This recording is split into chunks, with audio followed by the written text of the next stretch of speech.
Halo teman-teman, saya mencoba men-sharingkan firman Tuhan di dalam Kisah Para Rasul 9 ayat 1 sampai 31 mengenai Saulus bertobat. Nah, teman-teman mungkin bisa baca dulu dari bagian firman Tuhan ini. Kemudian nanti kita akan sama-sama melihat sebenarnya apa sih yang bisa kita pelajari dengan eh, teks ini melalui Tuhan sendiri yang mengajarkan Saulus dan bagaimana Saulus belajar. Nah, kalau kita melihat secara literary di dalam teks ini itu memang kaitan waktunya adalah ketika Tuhan Yesus sudah naik ke surga dan para murid kembali ke kota Yerusalem. Dan kita melihat bagaimana murid-murid Tuhan Yesus di kota Yerusalem memberitakan Injil dengan luar biasa dan banyak orang yang menjadi percaya menjadi orang Kristen. Nah, namun kita tahu sendiri bahwa Saulus muncul sebagai orang yang boleh dikatakan di situ adalah orang yang belum percaya kepada Tuhan Yesus yang bangkit itu. Jadi dia tidak suka kepada orang-orang Kristen. Dia mencari banyak orang-orang Kristen dan membunuhnya. Nah, di dalam bagian ini juga Saulus itu berusaha untuk pergi ke kota Damsyik. Kemudian dia akan menghadap para pemuka agama atau ya, jadi Saulus sudah menghadap imam besar pada waktu dia di Yerusalem dan dia akan bertemu dengan majelis-majelis Yahudi di Damsyik supaya ia bisa menemukan orang-orang yang mengikuti jalan Tuhan itu bisa ditangkap dan kemudian dibawa ke Yerusalem. Nah, yang kita bersyukur bahwa ketika di dalam perjalanan Saulus ke kota Damsyik, dia bertemu dengan Tuhan Yesus secara langsung. Ada sinar terang muncul dan dia rebah ke tanah. Kemudian Saulus menjawab terang itu dan dia rasanya sih Saulus sepertinya sudah ada tahu gitu ya di dalam hatinya siapakah engkau Tuhan begitu. Jadi ada sebutan Tuhan di situ dan ada suara berkata bahwa Saulus Saulus mengapa engkau menganiaya aku. Nah, suara itu berkata, akulah Yesus yang kau aniaya itu. Kemudian tiba-tiba mata daripada Saulus, kita tahu dia menjadi buta dan tidak bisa melihat. Nah, memang ketika di dalam perjalanan itu, kalau kita lihat kembali, memang sangat berkobar-kobar hati Saulus ketika dia berbuat kejahatan di mata Tuhan, dia mengancam dan membunuh murid-murid Tuhan. Dan memang menjadi satu pertanyaan buat kita, mengapa Tuhan Yesus itu harus menampakkan diri secara pribadi kepada Saulus? Nah, di sini kita bisa melihat satu metode pembelajaran yang khusus yang dilakukan Allah sendiri kepada murid Tuhan Yesus.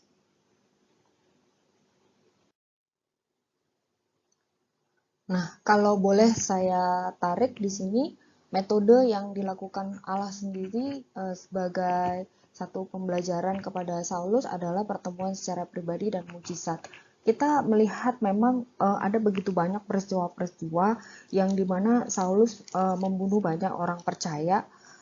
Namun saya rasa memang Saulus bukan orang yang mudah untuk bisa percaya kepada Tuhan. Dia tahu persis, dia mengetahui Mesias yang akan datang itu, dan tetapi dia menolak untuk percaya. Kita lihat di pasal sebelumnya, di pasal 8 itu, kalau Saulus itu setuju bahwa Stefanus itu dibunuh, dan ketika akhir dari kematian Stefanus, dia sempat mengatakan bahwa Tuhan, janganlah tanggungan dosa ini kepada mereka. Nah, dengan perkataan di tengah perkataan itu, Stefanus pun itu mengalami satu penglihatan yang jelas dia bertemu dengan Tuhan Yesus dan Tuhan Yesus berkata, "Ya Tuhan Yesus, terimalah rohku." Seperti itu. Nah, di mana begitu banyak orang percaya itu mati martir, di situ rasanya kok sulit bagi Saulus untuk menerimanya dan bahwa itu adalah kesaksian yang benar bahwa Mesias itu adalah Tuhan Yesus. Nah, oleh karena itu kita melihat bahwa kenapa Tuhan Yesus itu harus menampakkan diri secara pribadi kepada Saulus? Yang pertama adalah Tuhan ingin memakai Saulus menjadi alat pilihannya. Kedua, Tuhan mengetahui kesalehan Saulus akan hukum Taurat dan keahliannya dalam menguasai PL.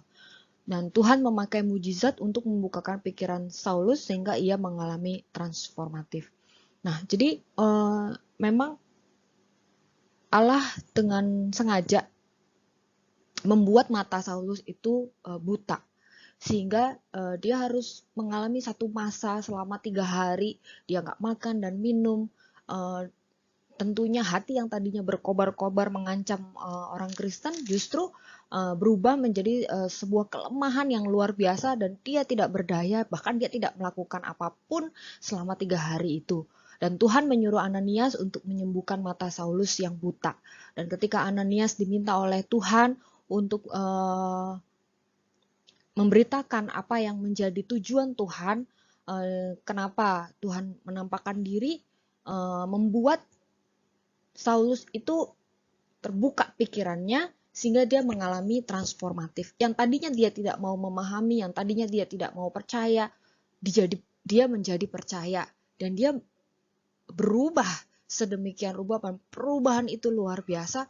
Saulus menerima untuk dirinya dibaptis dan menerima Tuhan Yesus sebagai Tuhan dan Juru Selamat. Sungguh luar biasa teman-teman. Pembelajaran langsung yang dilakukan oleh Allah kepada Saulus melalui penampakan Tuhan Yesus di dalam perjalanannya ke Damsyik. Ya, sedikit melanjutkan cerita dari teks kita melihat bahwa Saulus menjadi percaya kepada Tuhan Yesus dan namanya diganti menjadi Paulus. Dari PPPB kita belajar bahwa nama Paulus itu adalah nama Yunani, yang dimana Saulus harus punya nama Yunani supaya dia bisa dengan mudah nantinya masuk ke Yerusalem di dalam memberitakan Injil. Kemudian Paulus tinggal bersama dengan murid-muridnya, tapi kita tahu bahwa orang Yahudi tidak menyukai Paulus. Orang Yahudi ingin menangkap Paulus, dan Paulus mengetahui rencana jahat itu, dan teman-teman Paulus memikirkan bagaimana cara menyelamatkan Paulus. Jadi setiap siang malam orang Yahudi menjaga semua pintu gerbang agar dia dapat menangkap Paulus, tapi dengan bantuan dari teman-teman dan murid-murid yang lain. Jadi pada waktu malam hari, untuk menghindari orang-orang Yahudi yang ada di Damsyik, dia harus masuk dengan melalui keranjang yang bisa diturunkan begitu supaya dia bisa melewati gerbang tembok kota. Ya, seperti itu teman-teman.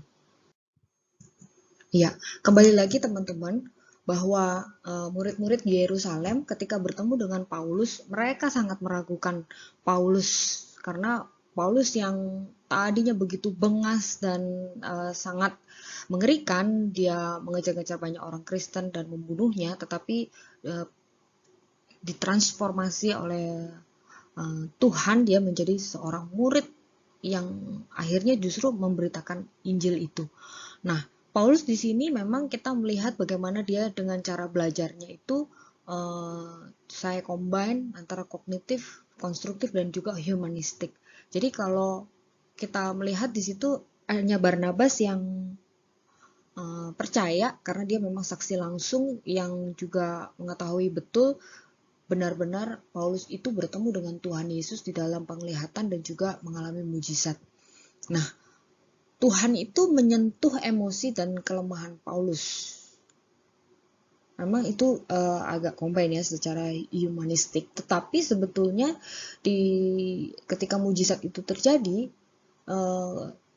itu dirubah Paulus yang tadinya nggak mau percaya, yang nggak mau memahami, karena sebenarnya bagi dia mudah dong ya untuk memahami bahwa Tuhan Yesus itu adalah Mesias, itulah yang dia janjikan, yang selama ini dia pahami dari sejak kecil. Dia mengetahui tentang hukum Taurat dan juga kitab-kitab PL, dan dia seharusnya dengan mudah untuk mempercayainya. Tetapi ternyata itu pun sulit bagi dia untuk memahami. Jadi Tuhan memakai segala talenta Paulus dengan luar biasa. Kalau kita sebagai Paulus yang pada saat itu diragukan, tentunya kita bisa menjadi marah gitu ya. Tetapi tidak bagi Paulus, dia mampu mengendalikan diri dan pikiran di dalam seluruh pengajarannya. Jadi di situ pun ada satu proses secara konstruktif, Paulus itu harus kembali mengubah konsep-konsep lama, bagaimana dia mempercayai Mesias secara keyahudian, kemudian dia harus memahami konsep keselamatan di dalam Kristus, dan dia benar-benar menguasai akan hal itu. Kalau kita melihat dia mampu untuk punya pengajaran yang sama sekali tidak bertentangan dengan rasul-rasul pada saat itu yang masih hidup dan yang mengajarkan tentang Injil yang sama persis. Memang butuh waktu yang lama. Mungkin saya ada sedikit baca, mungkin sekitar 13 tahun murid-murid ataupun rasul-rasul yang lain itu akhirnya mengakui Paulus sebagai murid. Dan terakhir Paulus yang kemudian dengan sebutan nama Yunaninya, Paulus melayani, memberitakan Injil dan turut menderita di dalam pelayanannya. Nah, secara kognitif, konstruktif, dan humanistik, Paulus di sini betul-betul komplit sekali punya cara belajar yang dia harus memahami secara langsung, tapi dia juga harus langsung memberitakan Injil itu sendiri. Apa yang dia sudah alami, dia langsung memberitakan dan melakukannya. Sehingga pengalaman-pengalaman Paulus di dalam pemberitaan Injil itu menjadi sangat kuat di dalam pemahamannya sendiri ketika menjadi seorang guru yang akhirnya menghasilkan banyak murid-murid Tuhan. Ya, sebetulnya hari ini kita baru menerima multiple intelligence materi yang tadi Ibu Desi udah sampaikan ke kita semua. Jadi saya menambahkan PowerPoint ini memang luar biasa juga ya. Saya lihat Paulus itu menggunakan multiple intelligence-nya dan dia terus mengasah kemampuan dirinya sebagai seorang guru gitu ya. Jadi secara logikal kita melihat bahwa keahliannya dalam bertanya jawab, membangun satu argumentasi yang kuat, dan memang kita dengar memang ini kurang begitu bagus ya berkhotbah dengan karakternya dia dibandingkan dengan guru-guru Yunani lainnya. Secara linguistik, Paulus banyak menuliskan surat-surat ya. Dan secara interpersonal, Paulus dalam pelayanannya sampai 3 kali perjalanan itu melibatkan banyak rasul-rasul, orang-orang berpengaruh, yang mungkin dalam pemerintahan Romawi juga dia punya ada hubungan-hubungan sehingga bisa membantu dia di dalam pelayanan dia, terutama di Korintus, Galatia, dan banyak sekali dia mendirikan gereja-gereja dan banyak orang menjadi percaya. Dan saya lihat sih ada 4, jadi yang terakhir itu secara spiritual, Paulus itu dengan kesalehannya yang dia sangat hukum Taurat itu betul-betul dia jalani, tetapi ketika dia percaya dengan Kristus itu pun dianggap sampah dan dia merasa orang yang paling hina. Jadi kerendahan hati yang luar biasa dari seorang Paulus ketika dia menjadi percaya, dan kemudian kita lihat bagaimana pelayanannya luar biasa sampai dia harus dipenjara, dia tahan menderita. Ya, kita sebagai orang-orang yang percaya, yang dipilih oleh Tuhan menjadi seorang guru, dari setiap pembelajaran ini pun saya belajar untuk bagaimana kita tetap mengasah kemampuan kita. Dan selebihnya saya yakin dan percaya ketika Saulus itu dibaptis, menerima diri, pun Roh Kudus tercurah bagi dirinya sehingga kemampuan Paulus itu yang sangat luar biasa itu bisa kita pelajari, dan ya kita yakin kalaupun kita sampai ke sana dengan segala kemampuan yang kita miliki itu juga oleh karena Roh Kudus di dalam diri kita yang terus-menerus menyempurnakan kemampuan dan juga talenta kita untuk melayani Tuhan dengan luar biasa. Terima kasih Bu Desi, juga teman-teman mungkin bisa menambahkan di dalam diskusi melalui WA. Saya akan kirimkan rekaman dan juga PPT ini di dalam WA grup kita. Terima kasih, Tuhan memberkati.